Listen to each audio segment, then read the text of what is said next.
Assalamualaikum warahmatullahi wabarakatuh. Waalaikumsalam warahmatullahi Warahmatullahi wabarakatuh. wabarakatuh. Selamat pagi anak-anakku semuanya. Selamat pagi Bagaimana Pak Guru. kabarnya hari ini? Selamat pagi Pak Guru, bagus, baik, alhamdulillah. Alhamdulillah ya. Jangan lupa kita selalu bersyukur kepada Allah Subhanahu wa taala ya yang telah selalu memberikan kenikmatan kepada kita. Nah, baiknya kita selalu bersyukur dan terus bersyukur. Nah, baiklah anak-anakku semuanya, sebelum kita memulai pada pembelajaran pada pagi hari ini, baiknya kita berdoa terlebih dahulu ya. Nah, kita membaca basmalah bersama-sama. Bismillahirrahmanirrahim. Nah, alhamdulillah ya, semoga Allah senantiasa memberikan kelancaran kepada kita semuanya. Amin amin ya rabbal alamin. Nah, anak-anakku semuanya, sebelum masuk pada pembelajaran, Bapak mau mengabsen kalian semuanya. Kira-kira untuk hari ini yang tidak masuk siapa? Nihil Pak Guru, nihil. Lengkap. Nihil semuanya ya, sehat semuanya, masuk semuanya. Nah, alhamdulillah ya. Jadi anak-anakku semuanya masih ingat materi-materi yang kemarin kita pelajari? Ada yang masih ingat? Oh iya, ya materi yang kemarin kita sudah membahas tentang larangan pergaulan bebas dan zina. Ya, jadi materi yang sudah kita pelajari kemarin. Nah, tolong diulas lagi. Mas Yanin bisa mengulas lagi tentang materi yang kemarin? Silahkan. Bisa, Pak. Kemarin diterangkan tentang larangan zina. Zina itu ada dua, zina muhson dan ghairu muhson. Kemudian kemarin juga diterangkan tentang LGBT dan bahayanya, serta penyebaran LGBT di kota-kota besar. Itu Pak yang saya ingat, Pak. Wah, luar biasa. Berikan aplaus kepada Mas Yanin ya. Luar biasa, masih ingat daripada materi-materi kemarin.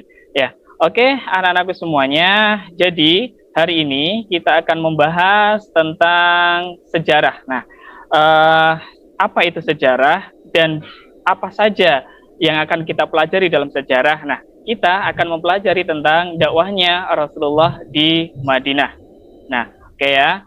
Nah, jadi untuk saat ini, lihat dari standar kompetensinya, kita akan memahami dari teladan Rasulullah dalam membina umat di periode Madinah.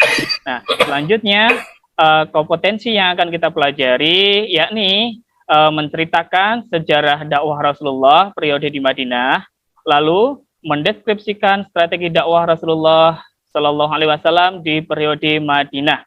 Nah, indikatornya apa saja sih? Nah, indikator yang akan kita pelajari pada pagi hari ini.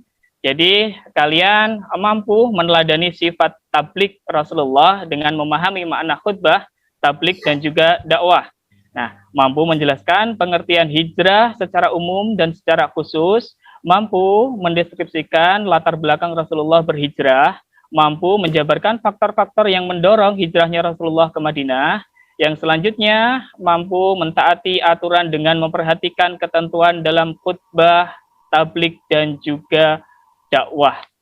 Terus, mampu mendeskripsikan strategi dakwahnya Rasulullah di periode Madinah, mampu membandingkan dakwah Nabi di Madinah dengan zaman yang sekarang, mampu mengambil pelajaran dari berbagai peperangan yang dialami oleh Rasulullah, mampu memetik hikmah dari dakwahnya Rasulullah pada periode Madinah. Yang selanjutnya, mampu meneladani dakwahnya Rasulullah di periode Madinah. Nah, oke, anak-anakku semuanya.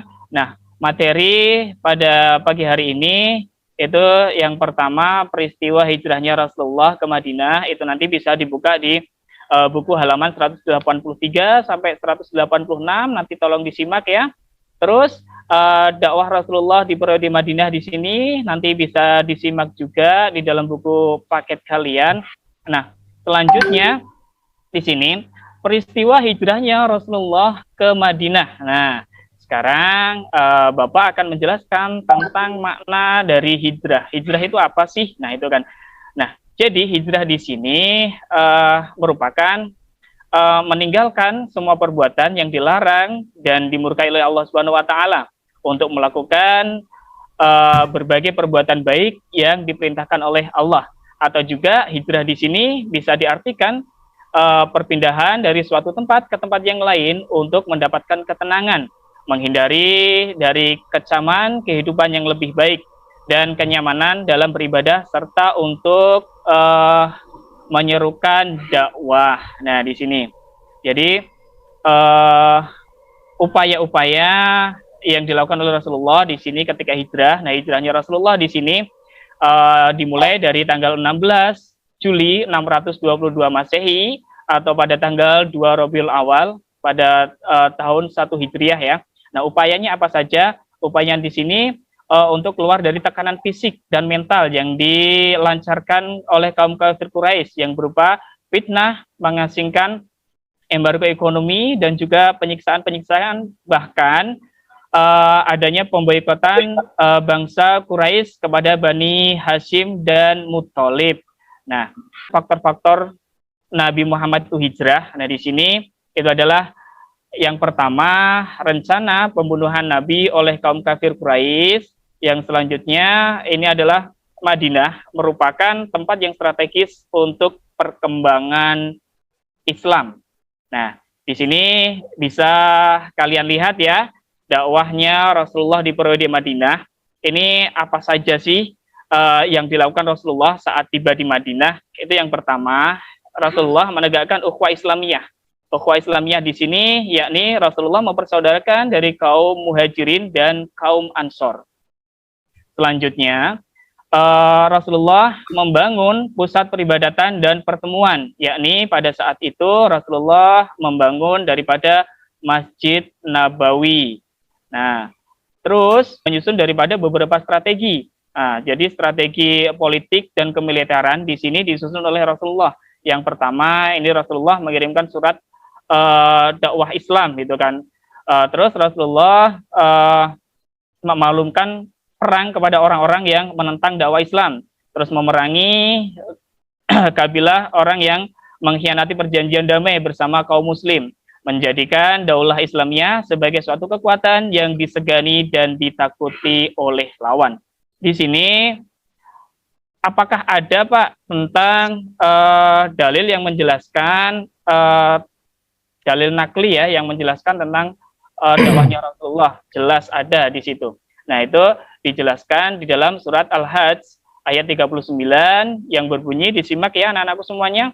Bismillahirrahmanirrahim. Udinna lilladina yuqataluna bi annahum dzalimun wa innallaha ala nasrihim laqadir. Nah, di sini diizinkan berperang kepada orang-orang yang diperangi karena sesungguhnya mereka didolimi dan sungguh Allah Maha Kuasa menolong mereka itu. Nah, di sini jelas itu diterangkan di dalam surat Al-Qur'an. Tidak hanya di surat Al-Hajj saja anak-anakku semuanya, di sini di dalam Al-Qur'an, di dalam surat Al-Baqarah ayat 190 juga menjelaskan tentang berperang. Nah, di sini Bismillahirrahmanirrahim. Wa qatilu fi sabilillahil ladzina yuqatilunakum wala ta'tadu innallaha la yuhibbul mu'tadin. Dan perangilah di jalan Allah orang-orang yang memerangi kamu, tetapi janganlah melampaui batas. Sesungguhnya Allah tidak menyukai orang-orang yang melampaui batas. Ya, di sini. Nah, jadi itu tadi dalil yang menjelaskan tentang berperang. Sekarang di saat hijrahnya Rasulullah, perang-perang apa yang dilakukan oleh Rasulullah? Nah, di sini ini nanti disimak baik-baik juga. Ada beberapa perang yang akan Bapak tampilkan di sini. Nanti kalian akan menjawab dari beberapa pertanyaan. Yang pertama ini ada perang Badar. Nah, terus yang selanjutnya ada perang Uhud. Nah, yang selanjutnya di sini ada perang Khandaq atau perang Ahzab. Terus ada lagi perang Hunain. Ada perang Tabuk. Nah, oke, anak-anakku semuanya, membentuk daripada berbagai ekspedisi untuk menghimpun dari kekuatan Islam di sini dalam peperangan itu pasti, itu kan untuk membentuk dari himpunan kekuatan itu pasti ya. Itu nanti bisa kalian baca, bisa kalian simak. Nah, itu yang tertera di materi itu ya. Nah, yang selanjutnya ini ada beberapa sunnah haji dan umroh. Nah, ada juga di situ. Terus, hikmah apa yang kita dapatkan setelah kita mempelajari hal tersebut? Nah, yang pertama, persaudaraan antara kaum muhajirin dan kaum ansor di sini dapat memberikan rasa aman dan tentram. Yang kedua, persatuan dan saling menghormati antar agama. Jelas di sini Rasulullah sudah mengajarkan tentang toleransi itu sejak dulu. Maka untuk saat ini kita sebagai seorang muslim, kita sebagai warga Islam jadi harus benar-benar menjaga rasa toleransi itu. Jangan membeda-bedakan antara ras, suku, agama, bahasa, karena kita semuanya adalah bersaudara. Oke ya, pengertian anak-anakku semuanya ya. Yang selanjutnya mengembangkan tolong-menolong antara yang kuat dan yang lemah. Memahami bahwa umat Islam harus berpegang kepada aturan Al-Quran, menjadikan inspirasi dan motivasi dan menyiarkan agama Islam. Sikap apa yang harus kita lakukan, perilaku apa yang mencerminkan dakwahnya Rasulullah di Madinah. Jadi selain kita tahu hikmahnya, kita harus ngerti juga bersikap seperti Rasulullah yang diajarkan oleh Rasulullah. Yang pertama, yakni kita mengimani bahwasanya Nabi Muhammad ini adalah utusan Allah Subhanahu wa taala. Yang selanjutnya mencintai Rasulullah dan mengamalkan sunnah-sunnahnya. Gemar membaca buku sejarah nabi-nabi untuk kita teladani. Yang selanjutnya memelihara silaturahmi dengan sesama manusia. Saat kita berkunjung ke tanah suci ya, atau di Makkah atau di Madinah, ini untuk beribadah, untuk melaksanakan haji, dan melihat daripada jejak-jejak sejarah perjuangan Nabi Muhammad. Nah, kita juga bisa mempelajari dan memahami itu melalui Al-Quran dan juga hadis-hadis Nabi Muhammad. Mungkin materi yang Bapak sampaikan hanya sebatas itu saja anak-anakku semuanya. Jadi apa yang sudah Bapak sampaikan tadi tolong diingat-ingat kembali. Nah, sekarang Bapak akan masuk pada tugas-tugas dan latihan-latihan pada kalian. Nah, di sini silakan disimak kelompoknya masing-masing. Tadi Bapak sudah membentuk dari kelompok. Nah, kelompok pertama di sini ada Ar-Rafi, ada Zanin, ada Aliayas, ada Adnan. Yang kelompok dua di sini ada Aikal, ada Ali Rosidi, ada Agus Rumahno, ada Andi Kustowo. Yang kelompok ketiga ada Apri, Badarudin, Agus Pramono, dan Afia Susilo. Nah, tugas-tugas kalian apa saja? Nah, di sini. Coba. Di sini ya, tugasnya.